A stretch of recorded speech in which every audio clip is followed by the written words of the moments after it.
Several dozen people gathered in a small park in Idaho Springs tonight to demand justice for a 22-year-old shot and killed by police this summer.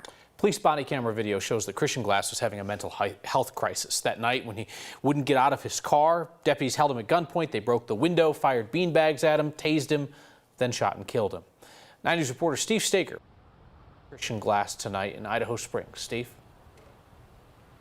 Kyle, the crowd here was a mix of people who knew Christian Glass and people who want to see police reform here in Clear Creek County. They shared memories of a man they called sweet and caring, and they pushed for changes to a system that led to his death. He was such a good person.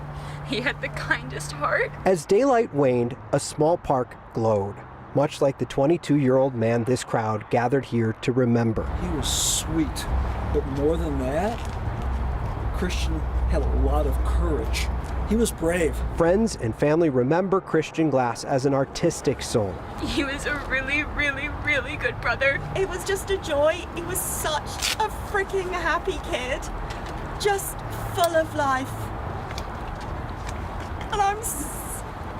And we're all just devastated. It got extinguished. So young. A young life extinguished a few miles up the road from this Idaho Springs park. A man who appeared to be in a mental health crisis met with a police response that made it worse, eventually ending with 5 bullets fired by a Clear Creek County deputy. He's the last person that deserves something like this.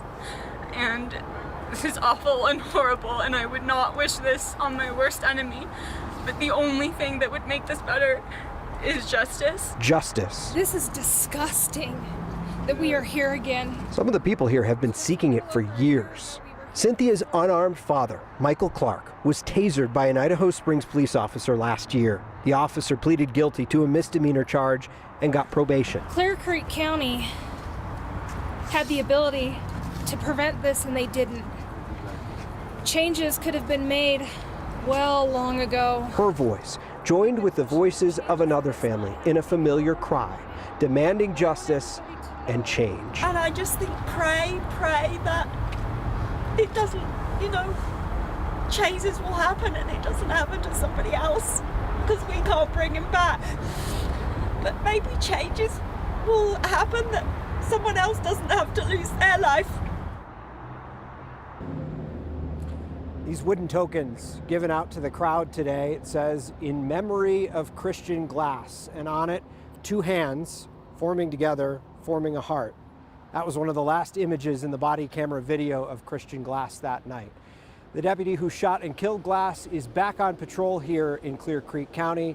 Meantime, the DA in the same county is still reviewing the use of force in that case. Kyle. Here in Colorado and around the country, we've seen videos that have shocked enough people that they have created change in communities. And it seems like, at least with the county commissioner saying that this was unacceptable, that it's not just people outside Clear Creek County that say we can't police people like this.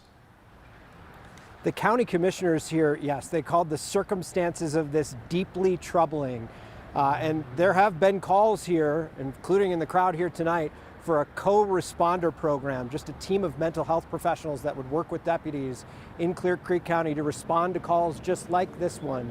Still have to wait and see if this video is enough to get Clear Creek to rethink that program. Kyle. As you reported earlier today on Next, about 1/3 of Colorado's counties have a state-funded program like that. Steve, thank you.